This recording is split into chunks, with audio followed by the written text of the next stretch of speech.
history maker, mentor. Margarite Carter Houston rose through every level of education during turbulent times to become the first African American and the first woman to serve in the administrative cabinet of Jefferson Parish Public Schools. She retired in 1984 as regional superintendent after 38 years of service to the district's students, families, and educators. From teacher to regional superintendent, each step was marked by excellence. Born to James Carter, a lumber mill worker, and Albertha, a homemaker, she was raised by parents who valued education and opportunity. Growing up, mother was educated at Kenner Colored School through, I think it was maybe 5th or 6th grade. And after that experience, my grandfather felt that there was something better, so he made sure that she was able to go to school in Orleans Parish. And so my mother was 12 years old on the OK car train. They would put her on the train in the morning. She was responsible enough to be able to manage going from the OK car train to Hoffman School. Margarite's duty to serve was demonstrated to her as a young child, as her father, Albert Carter, was community and civic-minded. He not only served as the treasurer in the Pilgrim Baptist Church, he was instrumental in helping to raise money to build Kenner Colored High School, which later became Washington Elementary School. He did not feel that the young people in the area were getting quality education. So what he and 5 other men from Kenner got together and petitioned the school board to have a high school in Kenner. And they were told that they not only had to purchase the property, but they had to pay for material supplies and the construction of the building.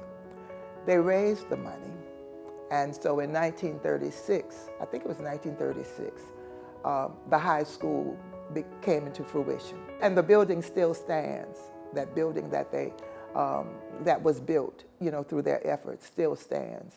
Margarite graduated from McDonough 35 High School and earned her Bachelor of Arts from Xavier University of Louisiana at just 19.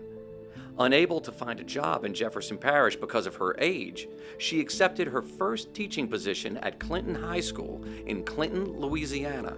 After 2 years, she moved to San Diego, California to live with her godparents. Her godparents were concerned that she was that far away from home, and so were her parents that she was that far away from home.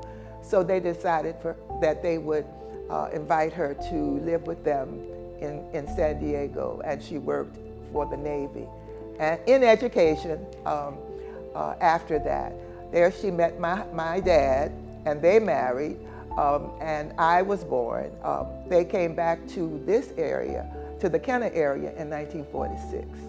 Upon returning home in 1946 with certification in elementary and high school education, she was hired to teach 3rd grade at Shrewsbury High School, later John H. Martin High School.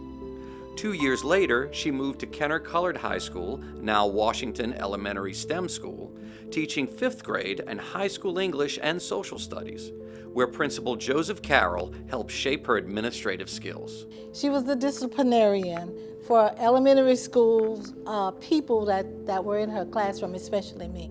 She would walk in the room and do her spin like Loretta Young did years ago, and "Good morning, class." And everybody had to say, "Good morning, Ms. Houston." So that's where, my memories begin of her being a 5th grade teacher, very well-dressed, very professional. Everybody admired her class, her professionalism. She just had it going on.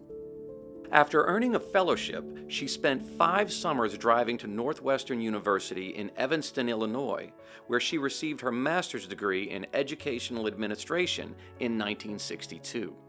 Returning to the classroom with new ideas, she was appointed a master teacher in 1965, traveling to schools across the East and West Banks to train teachers in new techniques and audiovisual technology for Title I programs.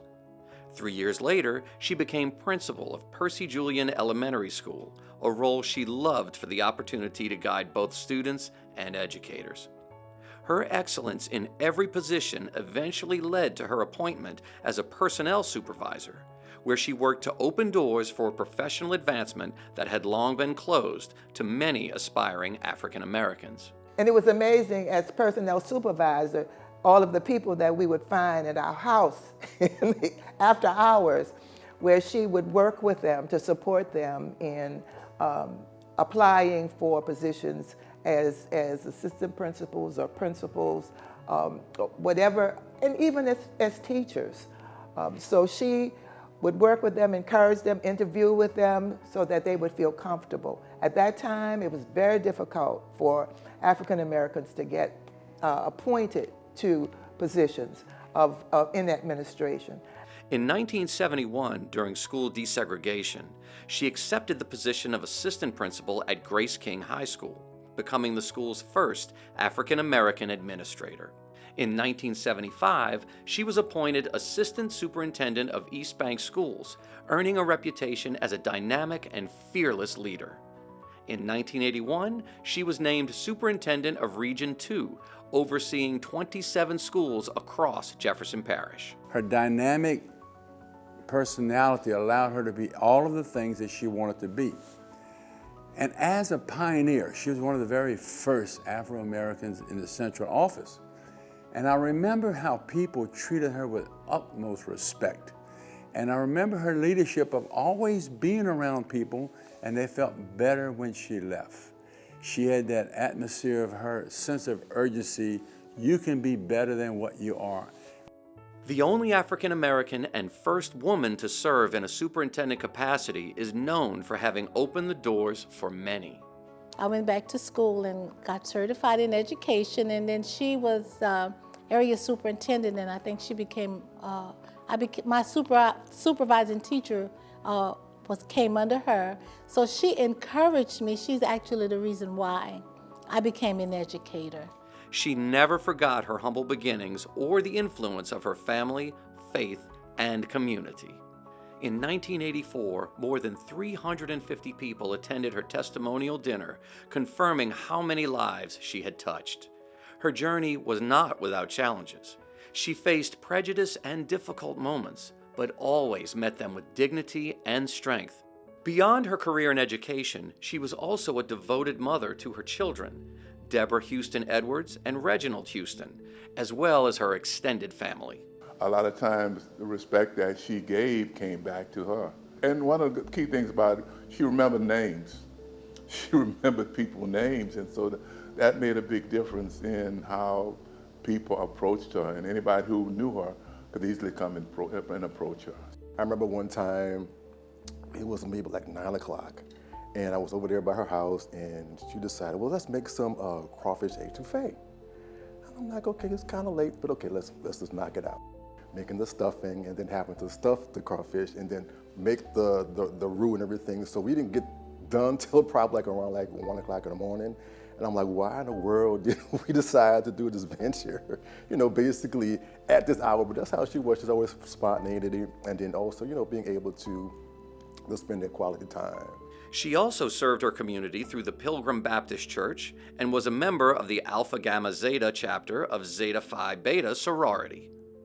She was a very, I'm gonna say dignified. She was a lady who knew things. She was very talented. She very smart, I thought.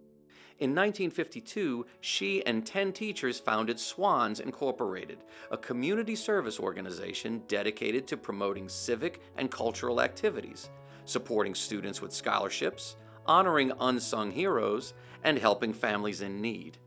She served as president for 42 years, and the organization continues today, now in its 74th year. I was a part of the debutante group for 1993, and I had to write an essay, and I included my grandmother in that essay, but then also I think the overall feel of my grandmother, I just realized at a young age who she was. And so I always looked up to her, well, still look in spirit, still look up to her and cherish the memories and just how she moved and how she interacted with people. I was crowned queen that year, just knowing that it meant so much to her as well as my mother because they were both a part of the Swans organization. And then what I picture in my mind is a picture of all of us. So it's my family from both my father's side, my mother's side, and then my grandmother there. And just seeing that look on her face, I'm like, okay, it was worth me participating and doing it. Upon retirement, she served as the first African American president of the Jefferson Retired Teachers Association and community liaison for the city of Kenner, implementing more diversity with excellence and service. Mrs. Houston received numerous honors throughout her life. The Times-Picayune recognized her as one who made a difference. She was also honored by many civic, religious, and community organizations for her leadership and service. Reflecting on her work, she once said the mission of education was to nurture the whole child so each could become a productive and happy member of society.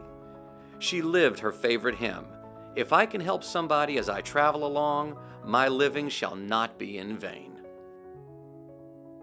If I can help somebody as I pass along, if I can cheer somebody with a word or a song, if I can show somebody that he's traveling wrong, then my living shall not be in vain. Then my living shall not be in vain. Then my living shall not be in vain. If I can help somebody as he's traveling wrong, then my living shall not be in vain.